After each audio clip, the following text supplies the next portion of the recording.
Hello and welcome to part 11 of building a frog flute, where I do some unspeakable things to this poor frog and get closer to a working frog flute. So the first thing to test is whether the body of the frog is causing a big resonant chamber.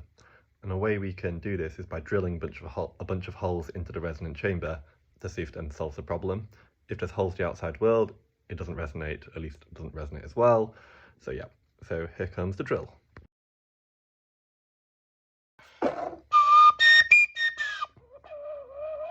Okay, that's not really worked yet, so I'm just going to keep going.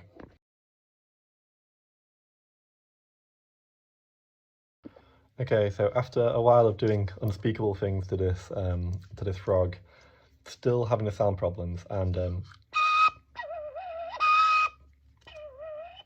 I think I actually, towards the end, drilled into the main tube, kind of rendering the task, well, meaning that I can't really proceed that much further and get useful results. So,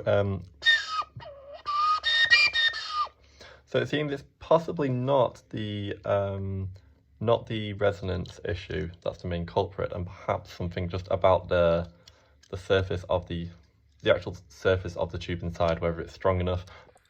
So I've designed two new models. The one on the top here basically just has the outer shell and then the tube around it instead of having any solid. And then the inner one uses this little hack to put a thin line of emptiness around the outside of the tube to hack the slicer into putting some more layers. I'll show you it's sliced.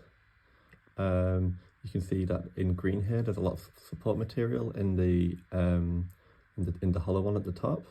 And also I left a hole in the top just to cut down on the amount of filament being used in the print time.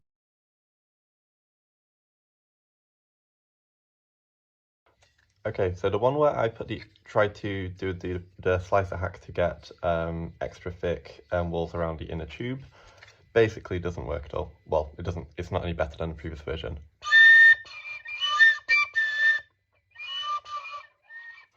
However, the one with the shell, even before I've removed the support material, that works nicely. So I'll remove the support material and then have another go.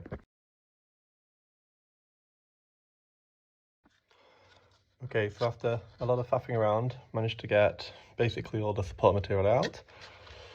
It does look pretty cool, this, although obviously there's a big hole in the middle, and the sound works okay.